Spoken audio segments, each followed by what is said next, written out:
আমি রুমি দেখা শুরু করলাম। প্রথম দুখানা এপিসোড দেখলাম।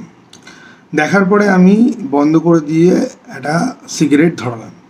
ধরিয়ে আমি মন দিয়ে একটা কথা ভাবলাম, জীবনে সময়ের দাম রয়েছে।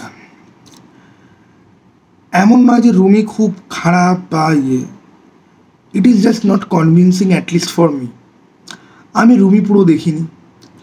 হইচইয়ের সিরিজ দেখা মানে হচ্ছে কি যে তুমি অনেকটা কম্প্রোমাইজেশন তুমি নিয়েই বসো। আমি রুমি যখন দেখতে আরম্ভ করি, আমার ক্যারেক্টার ড্রামা নিয়ে একটা এক্সপেকটেশন ছিল যে একটা অন্ধ লোক, সে গোয়েন্দা, ঠিক আছে, একটা ভিজুয়ালি ইম্পেয়ার্ড লোকের যে চ্যালেঞ্জেস, ঠিক আছে, সে ক্লু কী করে খুঁজে বার করবে, কীভাবে, খুব ইন্টারেস্টিং। এই অন্ধ হিরো কনসেপ্টের অনেক কাজ আমার দেখা আছে। রুমিটাই আমি একটা বেসিক ইন্টারেস্ট থেকে আমি দেখতে বসি। প্রথম দুটো এপিসোড দেখার পর আমি বুঝতে পারলাম এটা ডিরেক্টর যা বলতে চাইছেন, যা দেখাতে চাইছেন, যা দেখাচ্ছেন, সেটা আর কার জন্য কনভিনসিং আই ডোন্ট নো। আমার জন্য একেবারেই কনভিনসিং নয়। আমি যদি পুরোটা দেখি হয়তো আমি কনভিন্স হতাম যে এটা হয়তো ভালো, হয়তো পরে গিয়ে কিছু টুইস্ট রয়েছে। কিন্তু আমি একটা জিনিস ভাবলাম মন দিয়ে, হইচইয়ের শোয়ের আমার কাছে বিশাল ভালো গল্প আর চিন্তা করার মতো কিছু একটা অফার করা বাদ দিয়ে আর কোনো কিছু দম নেই। এখানে হাই অকটেন অ্যাকশান নেই, এখানে বিশাল যে কিছু একটা হয়ে যাবে ওরকম কিছু নেই। আমি ভিকি জায়দের কাজ দেখেছি, রেড রাম আমার খুব ভালো লাগে। আমি কেন জানি না দেখতে দেখতে আমার কেন জানি মনে হচ্ছিল যে this is not going to end well, I should quit. সেই জন্য আমি রুমি দুখানা এপিসোড দেখার পরেই না আমি বন্ধ করে দিলাম।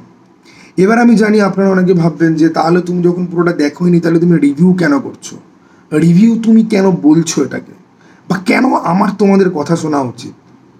দেখো, হইচই বাংলাদেশ বলি বা হইচই এখানে এই যে ওয়েব সিরিজগুলো খুব মানে হইচইয়ের যদি 10টা কাজ আছে তার মধ্যে দুখানা কাজ হয়তো আসবে যেটা অ্যাকচুয়ালি ভালো, বাকি 8টা কাজ না, বাজে নাও যদি হয়, ধরে নাও তর্কের খাতিরে বাজে নয়, কিন্তু সেটা এক্সট্রা অর্ডিনারি বা বিশাল ভালোও কিছু নয়।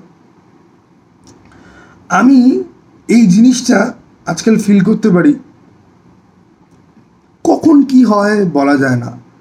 আমাদের কাছে সময়ের দাম রয়েছে। ওয়েব সিরিজ দেখতে আমার একেবারেই ইচ্ছা করে না, কিন্তু যদি গল্প ভালো হয় তাহলে পরে কিন্তু আমি পুরো জিনিসটা শেষ করতে পারি।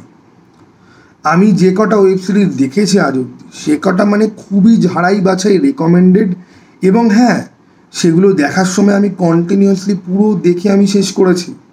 আমি দাদুর কীর্তির কথা যদি বলি, হইচইতে কিছুদিন আগে এসেছিল সিরিজটা, অনেকে খিল্লি উড়িয়েছে, আবার অনেকের ভালোও লেগেছে।